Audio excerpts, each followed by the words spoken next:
विमल, पोलो, जोबा केसरी, हर पल मनाओ केसरी त्योहार। हाँ जी बताइए, आप भी किसी पार्टी से हैं? पार्टी से तो है। कौन पार्टी? राष्ट्रीय जनता दल। क्या नाम है आप? संतोष कुमार भारती। तो संतोष कुमार भारती जी, एक बात बताइए, राष्ट्रीय जनता दल पे सबसे बड़ा आरोप दो लगता है। इस चुनाव में उन दो आरोपों की काट के लिए आपने क्या खोजा है? पहले ये कि एनडीए बार बार दिलाती है याद लालू राज की, जिसकी वो तुलना करते जंगल राज से। दूसरा ये कि कहते हैं कि ये सरकार आ गई तो एमवाई, मुसलमान और यादव, इसी समीकरण का या इन्हीं लोगों का फायदा, ये दो बात ज्यादा आरोप लगता है। इसकी काट आप लोग इस चुनाव में क्या खोज रहे हैं? सबसे पहले तो मैं आपको बता दूं कि जिस बात का आप कह रहे हैं कि जंगल राज, उन हम नहीं कर रहे। नहीं, आप भी देखिए, आप पत्रकार महोदय हैं तो आप भी तो कहते ही हैं ना। उन दिनों जिन दिनों लालू प्रसाद का राज आया था, उन दिनों बिहार में मतलब कि भयंकर छुआछूत, ऊंच नीच, सामंतवादियों का जो बोल वाला था वो बहुत अधिक था। लालू प्रसाद जी ने उन सभी को खत्म करते हुए उन्होंने एक नया दिया, सामाजिक न्याय की सरकार, सबको बराबर पढ़ने का अधिकार दिया। उन्होंने अपने शासन काल में सबको, चाहे बाघ हो चाहे बकरी हो, एक जगह लाके खड़ा करके पानी पिलाने का काम किया। और अगर सामाजिक न्याय की बात अगर वो करते हैं और भाजपा और आरएसएस वाले लोग कहते हैं कि जंगल राज था, तो मैं कहता हूँ कि हाँ, वो जंगल राज ही अच्छा था, क्योंकि हमें बोलने का अधिकार नहीं था। मैं आपको बता दूं, 50 गांव थे जहां लोग बैलेट पेपर नहीं देखते थे। चुनाव के दिन आता था, कहाँ चाहते थे तो मिश्रा जी के द्वार पर, वहीं तय होता था। चुनाव के दिन आता था तो कहाँ जाते तो बाबू साहब के द्वार पर, और वहीं से पूरे गांव का तय होता था कि वोट कहाँ जाएगा। लालू प्रसाद ने वोट के लिए बैलेट पेपर दिखा दिया अपने लोगों को। यह अगर जंगल राज है तो वो जंगल राज हमको मंजूर है। दूसरी बात उन्होंने कहा, आपने कहा कि एमवाई, आज भी मैं कह रहा हूं कि सबसे अधिक राजपूत, 8 राजपूत हमारे लालू प्रसाद के शासनकाल में मंत्री थे, 6 ब्राह्मण मंत्री थे, 4 लाला मंत्री थे, जादव और मुसलमान भी 4 थे, 5 थे। लेकिन अगर जब सबको हम लेकर चल रहे हैं तो आप कहिएगा एमवाई, तो ये नहीं कोई मान सकता है। आज भी शिवानंद तिवारी किस पार्टी में है? रघुवंश बाबू, जिनको हम लोग मनरेगा मैन कहते थे, जो भारत के नक्शे पे एक व्यक्ति का नाम है जिसका नाम है रघुवंश बाबू, स्वर्गीय रघुवंश बाबू, वो आज किस पार्टी के थे? जादव थे, मुसलमान थे, नहीं, राजपूत समाज से थे। हमारे साथ वो सभी लोग हैं जो समाज को विकास देखना चाहते हैं, समाज में भाईचारा बनाना चाहते हैं। वो लोग आज भी हमारे साथ हैं और कल भी हमारे साथ रहेंगे। ये गलत बात है कि एमवाई जादव और मुसलमान की पार्टी है आज उनके साथ। सुनिए ना भाई, शिवचंद्र राम कहते हैं अपने मुंह से, बेटा कहते हैं कि मेरा बाप चप्पल सीता था, शिवचंद्र राम को मंत्री बनाए, कुहार का बेटा को एमएलसी बनाए, डोम के बेटा को मंत्री बनाए, हेलीकॉप्टर पर घुमाए। तो लोग जानते हैं क्या बोलते थे कि डोमुआ थूका था तो हमने के कपड़े पे जाता है। अरे क्यों नहीं थूकेगा जी वो, जब उसको संविधान में अधिकार है बराबरी का। जब बराबरी का अधिकार नहीं दीजिएगा और जो व्यक्ति अधिकार दे रहा है तो उसको कहते हैं कि जंगल राज है। जंगल राज कभी नहीं था, वो मंगल राज था, वो सामाजिक न्याय का राज था। और लालू प्रसाद यादव ने किसी को धन दौलत नहीं दिया, लेकिन बोलने का अधिकार जरूर दे दिया। खड़ा होकर बोलता है कोई, क्या बीडीओ साहब, डीएम साहब, हमारे बात को सुनिए, मैं डोम हूँ, मैं मेहतर हूँ, मैं अलखोर हूँ, मैं बाबू साहब हूँ, मैं पंडित जी हूँ। बोलिए। बोलने का अधिकार लालू प्रसाद ने दिया। बोलिए आप। दूसरी बात मैं बता रहा हूँ, भारत में अंबेडकर की बात मैं आपको बता रहा हूँ। अंबेडकर के बाद अगर किसी व्यक्ति ने अंबेडकर के रास्ते पर चलने का काम किया था तो उस व्यक्ति का नाम है आदरणीय लालू प्रसाद यादव। ठीक, इतना सब कुछ आप जो बात बता रहे हैं, ऐसा मालूम होता है कि उस समय सामाजिक क्रांति हुई और लोगों को, देखिए, इस बात से मैं इनकार नहीं करता कि लालू यादव ने गरीब गुरबों को बोलने की आवाज दी।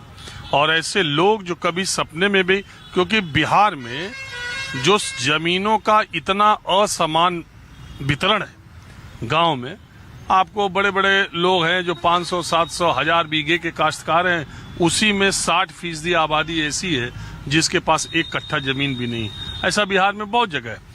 तो भूमिहीन और जमींदार ये व्यवस्था बिहार में लंबे समय से थी और वो उसको उस मामले में लालू यादव, लेकिन इसी मामले में काम करते करते विकास उनके एजेंडे पर कभी नहीं रहा।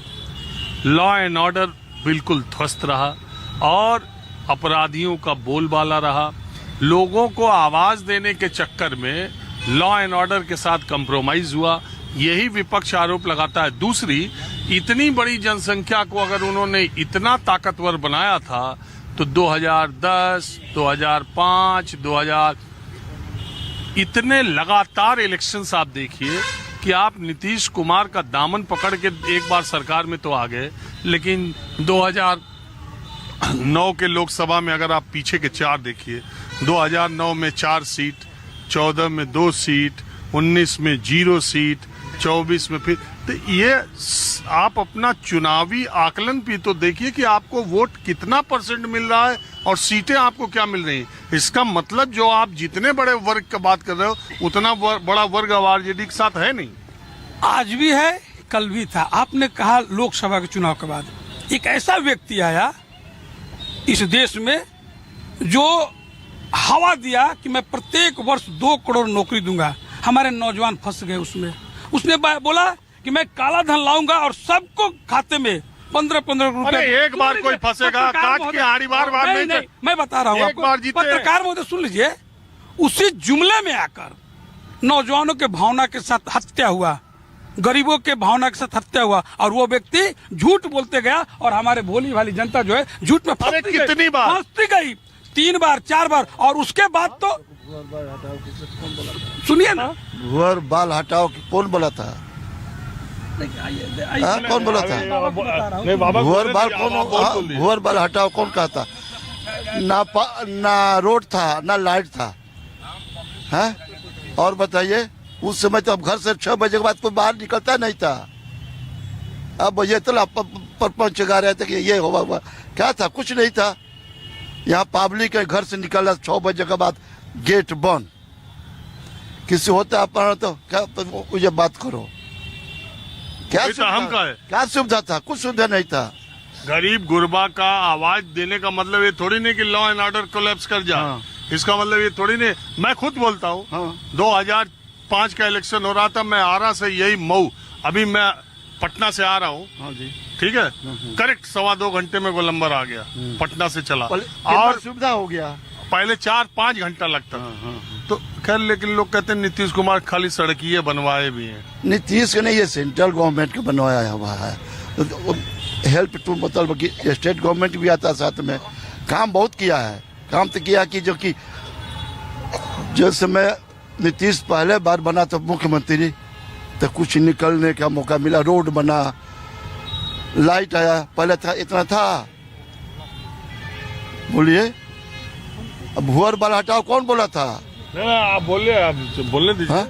बस ये बात। और कुछ हम एनडीए का पार्ट में है। हाँ? एनडीए का पार्ट में है। अरे किसी पार्ट में रहिए दादा, हमसे क्या मतलब है? ना, बात है यहाँ जो है ना, फिर आ जाएगा, फिर वही हाल हो जाएगा जो पहले था। लेकिन एक बात ये भी है, हाँ, कि यही 20 साल से कि लालू राज आएगा तो फिर वही आ जाएगा। 20 साल से डर दिखा दिखा के अरे पॉजिटिव पॉलिटिक्स होनी चाहिए ना। हाँ। वो आ जाएगा तो ये हो जाएगा, वो आ जाएगा तो ये। अरे आप ये कहिए कि हमने ये ऐसा किया है, हम अगर आए तो हम और ये अच्छा करेंगे। कैसे विश्वास करें हम? विश्वास कैसे करें बताइए तो? हम तो एनडीए की बात कर रहे हैं। ना, विश्वास हम कैसे करें कि ये आएंगे तो हमको फिर मदद करेंगे? वही सिया रहा है ना, है तो वही है भैंस। बताइए, वही फिर हम डर है कि फिर वही राज हो जाएगा। अच्छा, हाँ जी, आप बताइए, आप युवा हैं, आप भी कुछ बताएंगे।